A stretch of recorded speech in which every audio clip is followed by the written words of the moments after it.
இப்ப மாச சம்பளம் வாங்குறவங்களாகட்டும், வார சம்பளம் வாங்குறவங்களாகட்டும், சம்பளம் வந்த உடனே முதல்ல வாங்க வேண்டிய பொருட்கள் கல் உப்பு, மஞ்சத்தூள், நெய், துவரம்பருப்பு, புளி, மிளகாய் வத்தல், அரிசி. இதை வாங்கி வச்சிட்டீங்கன்னா வாழ்நாள் முழுக்க உங்களுக்கு பஞ்சம் ஏற்படாம நிறைவா இருந்துகிட்டே இருக்கும்.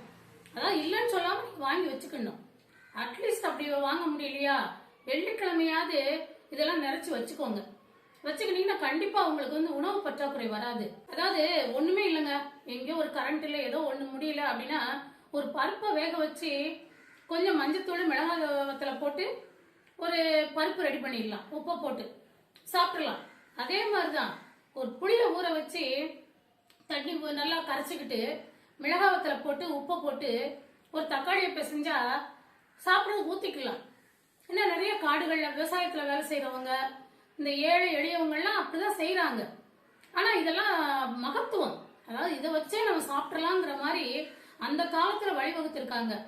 அதனால எல்லாருமே சம்பளம் வாங்கின உடனே இந்த மாதிரி பொருட்கள்லாம் வாங்கி நிறைச்சு வச்சுக்கோங்க குறையில்லாம.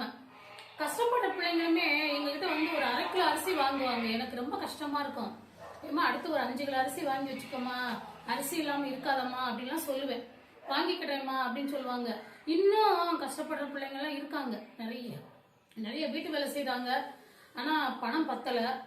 அதனால இதெல்லாம் கொஞ்சம் கொஞ்சமா வாங்கி சாப்பாட்டுக்கு அன்றாடம் ரெடி பண்றவங்களும் இருக்காங்க.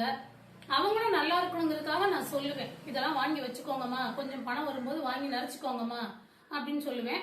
எல்லாருமே இதை கடைபிடிச்சுக்கோங்க, வாழ்நாள் முழுக்க நல்லா இருக்கலாம்.